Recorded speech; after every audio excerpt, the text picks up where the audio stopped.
Now, right, plans are changing. The wheels that I wanted to fit aren't gonna fit, well, the rear anyway. The Aprilia RS125 wheel that I wanted to fit to the rear, it's not gonna fit. Basically, well, with the sprocket and the disc being the wrong side, that I thought I could fix the sprocket side, but then I came to the disc side and I thought it's not gonna work because the cushion. So, before I was rudely interrupted by a falling camera that destroyed all my audio in the next few clips, hence why I'm having to redo it. The disc side has all the issues with the cush drive and all that sort of thing and making it mount because, yeah, it's just not gonna work. I thought, as well as buying new wheels and making the wheels fit, I might as well go one step further and buy a new swing arm. This is a swing arm off a CBR125. Not a CB125, a CBR125. I will put a little photo here in the corner of what the bike looks like that it came off. I've already done some modifications to this because, again, I'm having to remake this clip, but basically, this bit here, I've had to cut it out.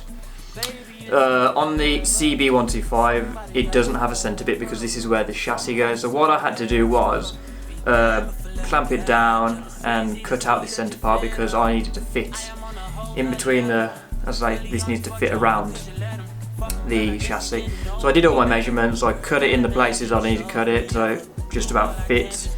And then this is it, this is what we're left with anyway. It's longer than the original swing arm and it's already got a place to put the Monoshock, which, as you saw in the last episode, it just means one less thing to think about because it's already got a bracket for the Monoshock. So all I've got to worry about now is bolting this on and making a bracket mounting on the chassis side for the Monoshock to fit. So, swing arm. With the swing arm, what wheels did I go for? Originally, I was going to go for the wheels that would fit this swing arm, which are the CBR125 wheels.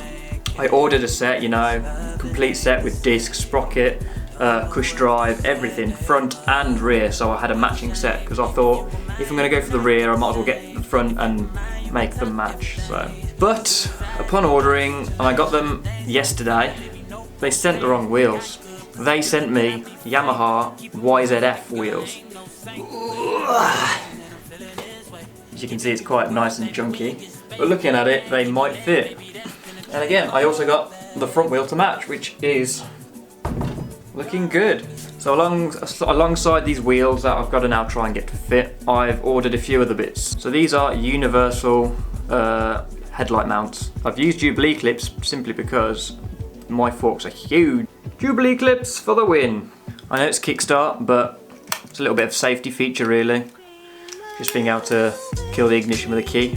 As you can see, it fits nicely in the handlebars. Last but not least, seat to finish off the back end. I know this is a styling part and I should really be leaving this till last, but I saw this and I was like, yeah, I've got to order it just because I need to work out how I'm going to get it fit. It's made out of fiberglass, so what I'm going to do is cut down the middle, spread it slightly and then fill, and that should give the clearance needed. You can see the direction I want to go in, so hopefully that'll keep you interested in this build. Alongside that, I'm going to paint my engine because as you saw in the last episode, I said I was going to have it all vapor blasted, so I've had it all vapor blasted. I can't thank my friend Matt enough. I'll leave a link in the description to his website. So now what I'm going to do is I'm going to give it a quick coat of paint because I want it to look nice and clean, little things like that. So we are making progress, slowly but surely, we are getting there. Let's do this.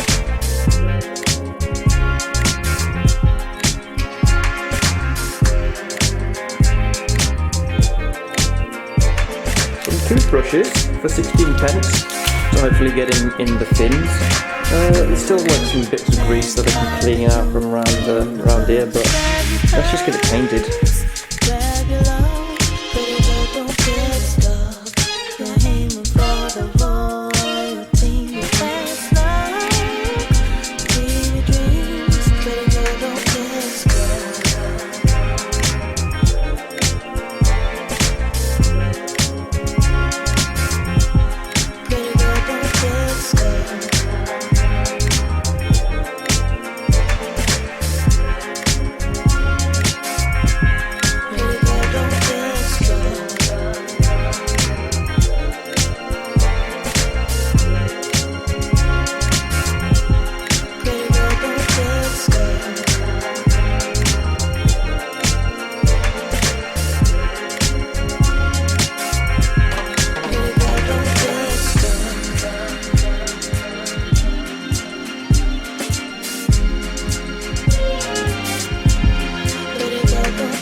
So one thing I didn't actually tell you about this engine is last week I opened it up and had a look at it all, just, you know, obviously I didn't know much about this engine, but it looks like it's been recently rebuilt. It was all like nice and clean inside, everything was nice, fresh, even the oil was pretty damn fresh. So I was just like, okay, I'm just going to paint it, put it in the bike, see how we go. The next thing I need to do is clean out the tank. And I'm going to say that's going to be a completely different episode because that's going to be a big ass job. But we have a black engine now, so I'm just going to let it dry and then move on to the next part. Echo! Echo! So now it's time we get this swing arm to fit that frame. So let me just show you what the problem is here. Well, it's not really a problem, but as you can see, the original frame has this bar that goes straight across. It literally runs through the center of the frame. So this is what I thought, if I cut this out, I can then bolt that through. Oop. If I could cut that out, I could bolt it through this, because it's all like the same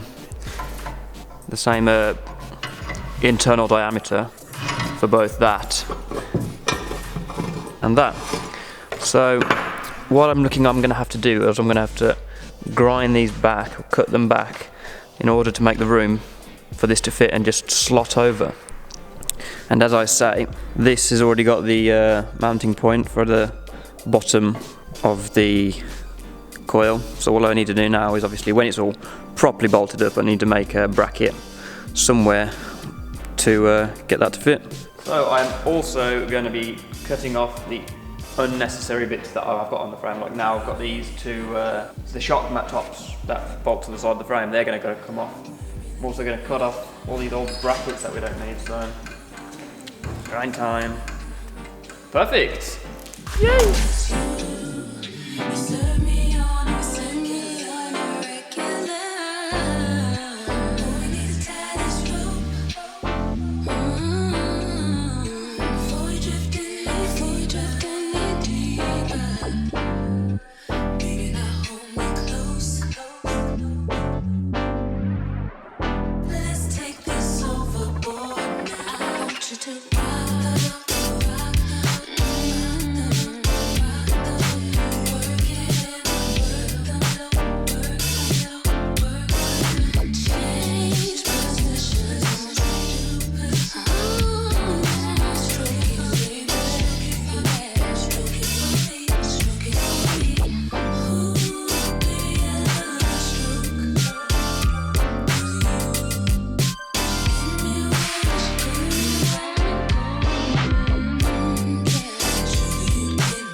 Oh, that's so close. That's so close. I reckon that'll be it. Alright. Why not?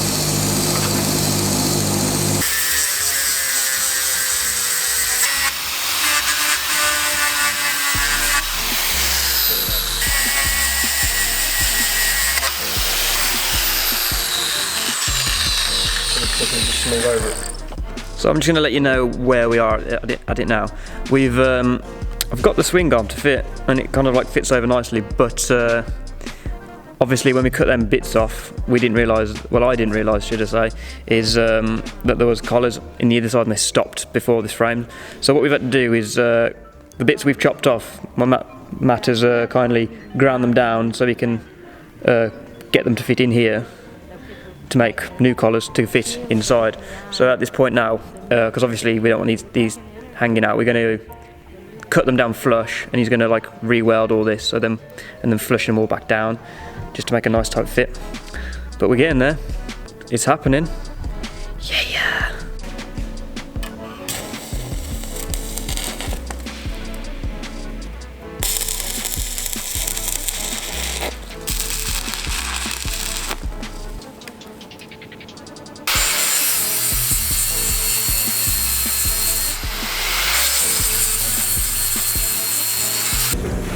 Oh, I don't like this.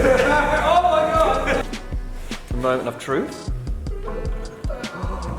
That's right, let's get this bolt through.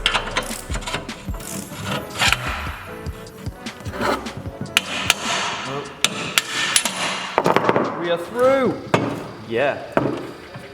So we have a CBR 125 swing arm on a CB. On a CB.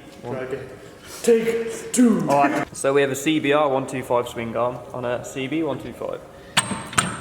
Sweet. Ooh.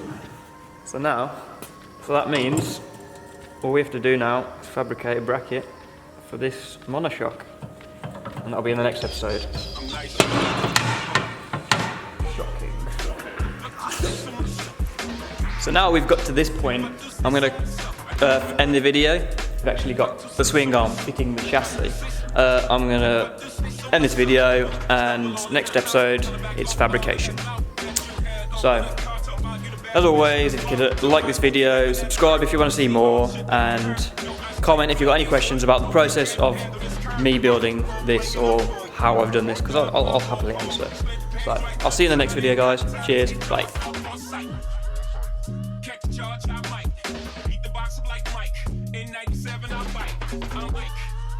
Turn up, baby, no, I don't play.